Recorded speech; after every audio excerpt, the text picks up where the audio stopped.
What's up mga ka-farmers? Magandang hapon po sa lahat ng ka-farmers natin dyan. Kumusta?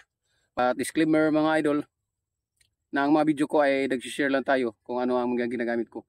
Masaya tayo mga idol ka-farmers na makapagbigay, makapag-share tayo sa kapwa natin mga ka-farmers kung ano-ano ba ang ginagamit natin na maintenance dito sa ating alagang talong mga ka-farmers. Again, dahil may mga nagtatanong sa atin mga idol ka-farmers na ano bang variety ito mga idol.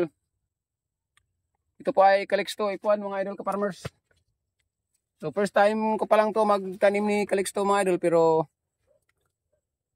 parang enjoy tayo dito dahil at namangharin ako mga idol na magkaganon para si Calixto. O kung nasusubaybayan nyo lang mga idol ka-farmers kung ano ang klaseng binigay niyang bunga dati nung 5 months old pa lang to, siguro na ano nyo naman na yung mga harvest natin dati napakarami no. So ngayon 7 months old na po ito mahigit. So pero ano pa rin mga idol ka-farmers, okay pa rin dahil ang lalaki ng mga bunga niya. Bumubunga pa rin siya kahit na ando na sa bubong. Ayan o. Tingnan nyo. May mga bunga pa rin mga idol. Kung sa Cebuano pa ay nasa atop na. Nasa bubong na. Ayun o. So again mga idol mga ka-farmers, Calixto F1 po itong alaga natin na talong. O yan o. Tayo lang tayo pero yumuko tayo ng konti dahil maano tayo. May mga bunga pa rin siya. Marami mga idol. Yan o. Dito. Yan. So, ayan mga ka-farmers, balik tayo. At tayo ay mag-harvest ngayon.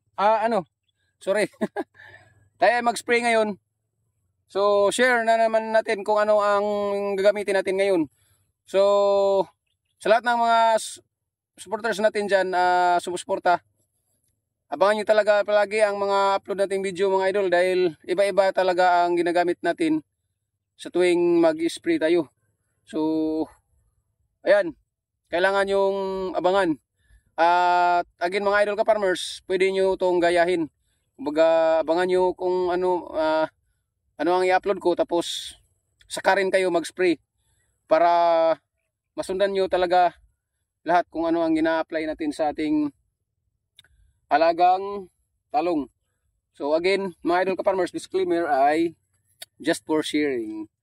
Okay, mga idol ka-farmers, hindi na natin ito patatagalin pa. Ang gagamitin natin ngayon, tingnan nyo natin mga idol. Para klaro mga idol ka-farmers sa inyo, ayan. Ang gagamitin natin ngayon, si Trumpet, at si Dash, si Kiamis. Dahil wala tayong ibang abamagtin na natin mga idol ka-farmers sa bilihan na suking tindahan natin. Sinubukan natin to si Kiamis pero abamagtin pa rin yan. So, pero first time pa natin itong nag-apply pero okay pa rin naman idol. At ang foliar natin na alternate din ngayon mga idol ka-farmers ay Biotrisol. Ayan, again mga idol ka-farmers, ang natin ito mixing si Dash at si Kiamis, ito 100 ml ang mixing ko dyan. At itong Trumpet naman ay 150 ml. At dito ni Biotrisol 4 na drum. Hatiin ko. So baga 1 liter to. Tag 250 ml ang mixing natin sa isang drum. 200 liters na drum mga ka-farmers. So again mga idol, ito ang gagamitin natin. Ito ang kombinasyon natin. So sana ay pwede rin nyo talaga itong sundin mga idol kung ano-ano ang ina-apply natin. O iba-iba. Nung nakaraan produktong agronika ang ina-apply natin. So sa ngayon naman sila na naman mga idol ka-farmers, no. So ayan, abangan nyo ang mga ka-farmers. Importante kasi mga idol ka-farmers na alternate talaga ang ginagamit nyo. Huwag kayo pa ulit-ulit. At may naman tayo dito mga idol na kasi kahit na 7 months old pa lang to, tingnan naman marami pa rin bunga at healthy pa rin sila mga idol. Aba, May nakaligtaan ako mga idol, ka-farmers. Ang laki.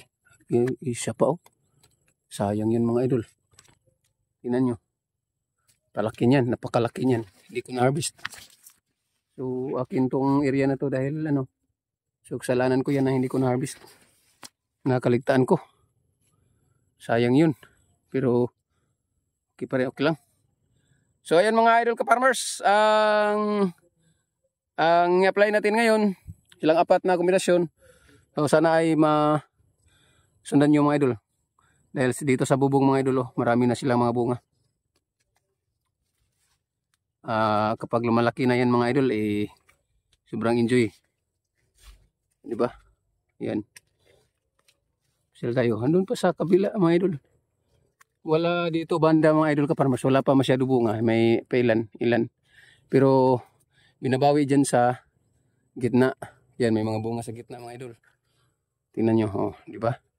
May mga bunga.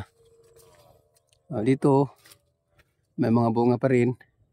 At siyempre mga idol, sa gitna. Karaming bunga na sawa ng Panginoon. Nasa gitna mga idol. So, yan. Sa na mga idol ka-farmers, nasa ibabaw na. So sana ay mga idol ka-farmers, masundan nyo at masaya talaga tayo na makapag-share sa ating mga ginagamit or ina-apply sa ating alagang talong. That's it lang muna mga idol ka-farmers ha. Thank you for watching. Happy farming mga idol ka-farmers. Bye bye. I love you all.